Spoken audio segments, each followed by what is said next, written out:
بسم اللہ الرحمن الرحیم۔ پیش خدمت ہے منتخب الحکایات کی 47ویں حکایت۔ ایک خرگوش کو عقاب یعنی گدھ نے دبوچا۔ خرگوش بیچارہ رونے اور چلانے لگا۔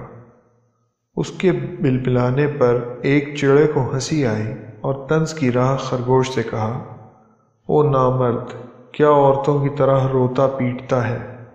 تو خود بڑا بھاگنے والا ہے، کیوں نہیں تڑپ کر نکل بھاگتا؟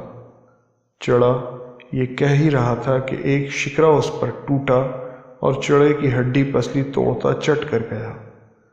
خرگوش نے یہ ماجرا دیکھ کر کہا کہ تو مجھی کو تدبیر بتانے کو تھا، اب اپنے واسطے وہی تدبیر کیوں نہیں کام میں لاتا؟ حاصل، کسی کو مصیبت میں دیکھ کر چھیڑنا بہت بری بات ہے۔ ہر شخص دوسرے کی تکلیف کو آسان سمجھا کرتا ہے۔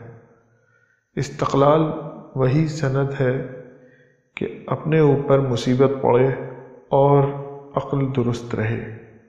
شکریہ۔